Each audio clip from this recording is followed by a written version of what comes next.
এইবারে পবিত্রতা ক্ষুণ্ণের অভিযোগ তৃণমূলের বিরুদ্ধে দলীয় সভা করিয়া এলাকা অপবিত্র করিছে তৃণমূল কংগ্রেস। তাই গোবর জল ছিটি দিয়া শুদ্ধিকরণের কর্মসূচি গ্রহণ করিল বিজেপি।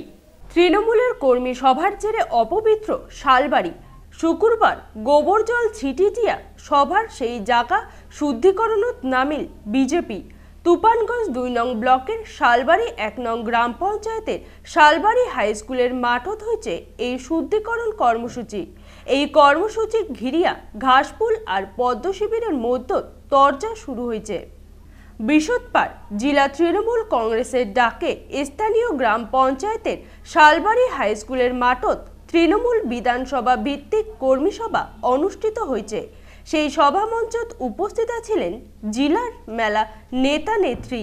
সেই সভামঞ্চ থাকিয়া বিজেপির সাংসদ বিধায়কলাক নিশানা করিবার শোনা গেছে জেলা তৃণমূলের নেতালাক। এদিনা শালবাড়ি ১ নং অঞ্চলের বিজেপির তরফে ঝাঁটা দিয়া সবার সেই জায়গা সাপাইয়ের বগলা বগলি গোবর জল ছিটি দিয়া পবিত্র করা হয়েছে সবার সেই জায়গাটা। এই ব্যাপারত বিজেপির নেতা জানাইছেন ভারতীয় জনতা পার্টির নেতালার নামে কুরসা রটাইছে চোর তৃণমূল। উমার উপস্থিতিত অপবিত্র হয়ে উঠেছে শালবাড়ি এলাকা, তাই গোবর জল ছিটি দিয়া পবিত্র করা হবার লাগছে। গতকালকে তৃণমূল কংগ্রেসের যে জনসভা ছিল তাতে আমাদের শালবাড়ি স্থানটাকে অপবিত্র করে গেছে। তারই প্রতিবেদে আজকে আমরা শান্তি জল এবং গোবর জল ছিটিয়ে আমাদের জায়গাটাকে শুদ্ধ করে নিলাম।